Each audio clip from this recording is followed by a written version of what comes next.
This graph can be confusing. It shows the average human height for men and women. Let's talk about what data we're seeing here. First, remember that standard deviation is the measure of how each value in a data set varies or deviates from the mean or average.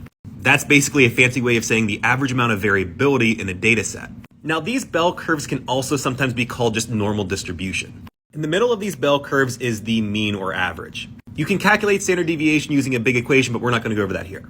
What you need to know is 68% of all the data should fall between the first standard deviation. That's plus and minus 1 standard deviation. 95% of all the data should fall between 2 standard deviations. And 99% of all the data should fall between 3 standard deviations. When describing this standard deviation, I like to talk about human height with my students. You can see that the average height of males in the US is around 71 inches. One standard deviation of this human height is going to be between 68.1 inches and 73.6 inches. That means 68% of all males are going to be between these two heights. 95% of all males are going to fall between 65.4 and 76.4. 99% of all males will fall between 62.6 and 79.1. Will there be males that are taller than 79.1 inches? Yes, but it's very rare. Will there be males that are shorter than 62.6? Yes, but it's very rare. No hate. Now let's take a look at the same graph based on women. You can see the average height in women is 65 inches.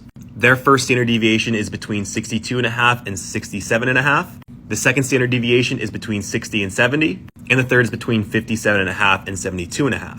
So now let's see this data compared on that original graph. So sometimes when looking at this graph, people can think that the women are taller than men. But this bottom axis is actually showing the human height. Our y-axis is actually showing the percent. So men in this graph are being shown to be taller than women. However, there's also a larger range here or more variability in the men. You can also see there's a shorter or smaller range for the women, which means there's less variability. So what this graph is showing is just the variability and the normal distribution of men and women and their height.